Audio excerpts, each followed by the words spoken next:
Good morning, everybody. Greetings from my kitchen.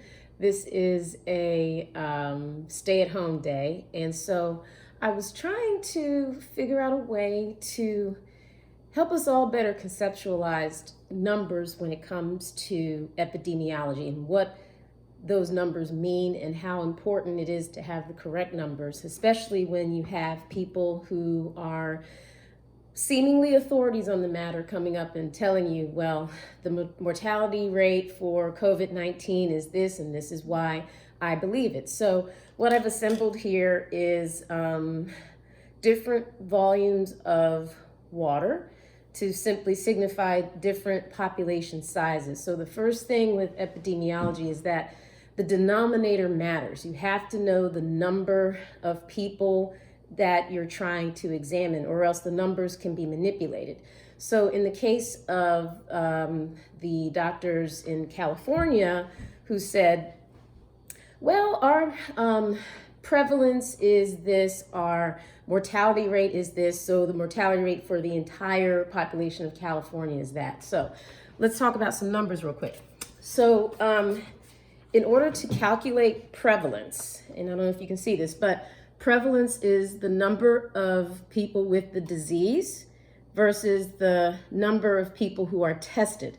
So let's demonstrate that with these volumes of water. So let's call this little volume of water here the number of people that have been tested for coronavirus.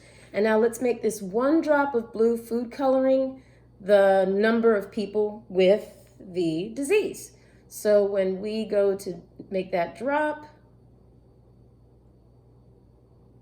we see that it's going to turn the water blue because that's what happens. But now let's keep in mind that this is one volume of people, that the denominator, the number of people who are tested, is still very small. And we know that to be the case right now because testing isn't widely available. And not everybody who is sick is getting tested. And so that comes up with the other issue with using this to determine what's going on with everybody.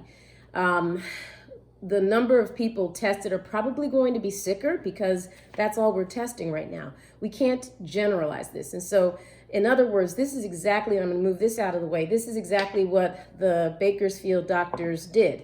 They took this small scenario, this small number of people who were tested and a prevalence from one small population, and what did they do? Extrapolated it. They took this and dumped it into the entire population of California.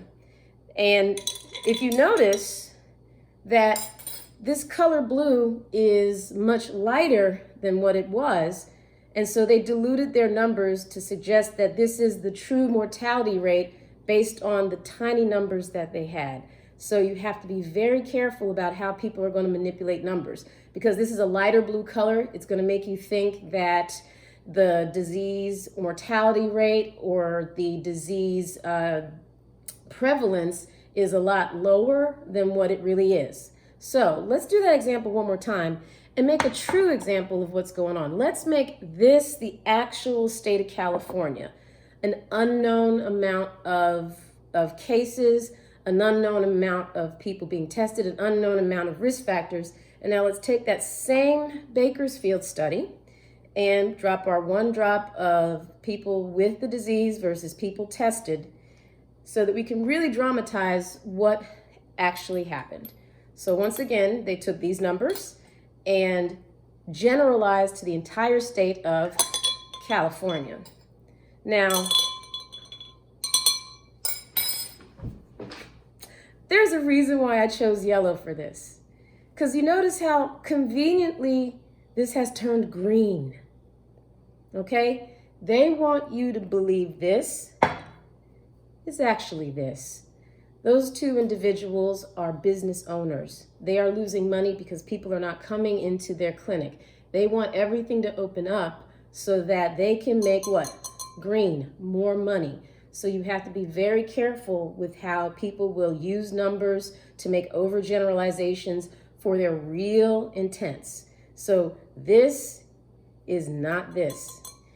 Thank you all for watching and enjoy your day. Stay safe.